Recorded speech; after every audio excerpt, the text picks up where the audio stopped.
नमस्कार साथियों, आज सुबह सुबह मेरे घर पर सीबीआई की टीम आई थी।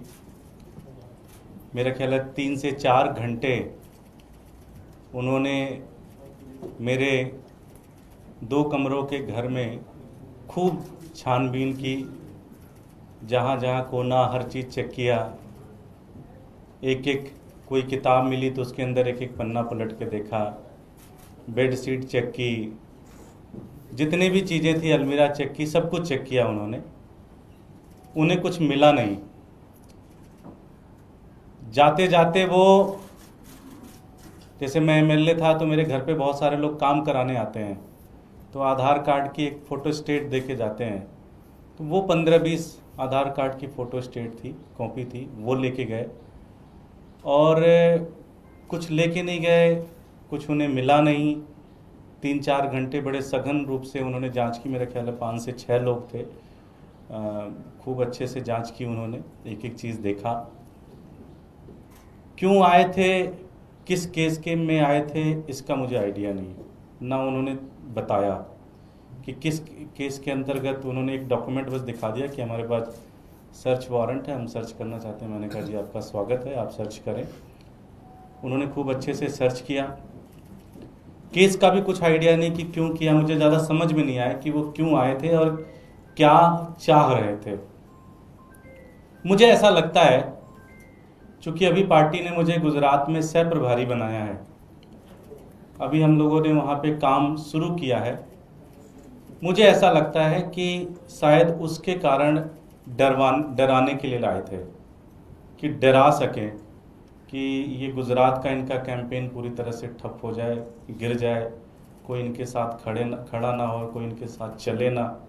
मुझे ऐसा लगता है, क्योंकि आपको ध्यान होगा जब पिछली गुजरात विधानसभा चुनाव के तहत जब आम आदमी पार्टी के 5 एमएलए चुने गए थे, खूब सारा 41 लाख से ज़्यादा वोट मिला था गुजरात के अंदर आम आदमी पार्टी को, और एक बहुत बड़ा विकल्प के रूप में आम आदमी पार्टी उभर के आई। उसके बाद से ही आपको ध्यान होगा, अरविंद जी को अरेस्ट किया इन्होंने, मनीष जी को अरेस्ट किया, सत्येंद्र जैन साहब को अरेस्ट किया, संजय सिंह जी को अरेस्ट किया। तो मुझे ऐसा लगता है कि ये एक पूरी प्रक्रिया एक डराने की प्रक्रिया है। इसका एकमात्र मकसद ये है कि आम आदमी पार्टी के नेता लोग, आम आदमी पार्टी के कार्यकर्ता डर जाएं, घरों में बैठ जाएं और कोई काम ना करें।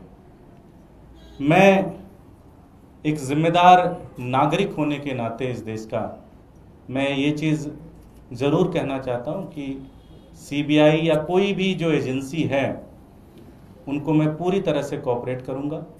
जो वो मुझसे पूछेंगे, जो बेस्ट ऑफ माय नॉलेज होगा, वो सारी मैं जानकारी दूंगा। मुझसे वो जो भी डॉक्यूमेंट मांगेंगे, वो सारे डॉक्यूमेंट्स मैं दूंगा। जो भी मुझसे सहयोग की अपेक्षा एजेंसीज करती हैं, वो सारी सहयोग मैं पूरी तरह से सीबीआई का करूंगा या कोई और एजेंसी उसका पूरी तरह से करूंगा, लेकिन डरेंगे नहीं। इसका पूरा मैं आप सबको ये वचन देता हूँ। आप में से किसी के कोई प्रश्न नहीं, किसी के कोई प्रश्न कुछ है, कुछ पूछना चाहते? दुर्गेश जी, ये कहा जा रहा है कि जो चंदा पार्टी को मिला है विदेशों से, उस मामले को लेके ये सीबीआई की टीम आपके पास पहुंची है। कल ही मुकदमा दर्ज करवाया गया और इसमें कई ऐसे लोग हैं जिनका एक ही नाम से या एक ही ईमेल के जरिए पैसा लिया गया है। इस तरह की कोई गड़बड़ी का आरोप लगा रहे हो, सीधे आपके पास वो पैसा आया। एफसीआरए का उल्लंघन किया आपने, ये आरोप है। ये तो आप बता रहे हो जी, उन्होंने नहीं बताया। तो आपके पास ज़्यादा जानकारी है, मेरे पास कम जानकारी है। उन्होंने तो मुझे ऐसी कोई बात बताई नहीं जो आप इतना डिटेल में बता रहे हो। आपने कई सारी टर्मिनोलॉजी भी इस्तेमाल की। मैं तो गांव का रहने वाला आदमी हूँ, मुझे तो टर्मिनोलॉजी भी नहीं पता है कि क्या क्या टर्मिनोलॉजी होती है। कनाडा और दूसरे देशों से 155 लोगों ने चंदा दिया था और जो पासपोर्ट दिए गए थे उसके अगेंस्ट वो सिर्फ 77 लोगों का। ये भी बताया जा रहा है कि एक के पासपोर्ट पे 2 लोग, 3 लोग, 4 लोगों ने पैसा दिया है, वो आपके पास आया है। मैं फिर से कहूँगा, ये मुझे आप बता रहे हो, उन्होंने नहीं बताया मुझे। उन्होंने मुझे कोई जानकारी नहीं दी, ये सारी जानकारी आप दे रहे हो। थैंक यू जी। कुछ ज्यादा तो कह के गए कि क्या आगे के लिए कुछ पूछताछ? नहीं, कुछ नहीं।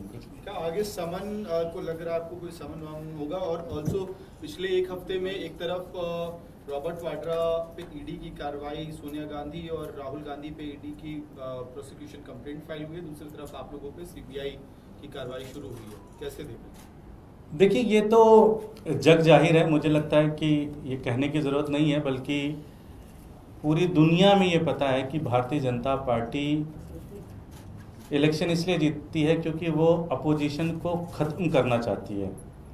अपोजिशन पार्टियों के सारे नेताओं को जेल में डालती है, उनके सारे रिसोर्सेज को ख़त्म कर देती है, उनके कार्यकर्ताओं को तोड़ती है, उनके एमएलए को तोड़ती है। भारतीय जनता पार्टी का एक काम करने का एक तरीका है, तो इसमें कुछ भी सरप्राइज़ नहीं होना चाहिए। अगर आम आदमी पार्टी को वो ख़त्म करना चाहते हैं, बाकी दूसरी पार्टियों को ख़त्म करना चाहते हैं, तो ये उनका एक तरीका है ये करने का, जो कि लोकतंत्र में बहुत ही खतरनाक है, लेकिन वो करते हैं।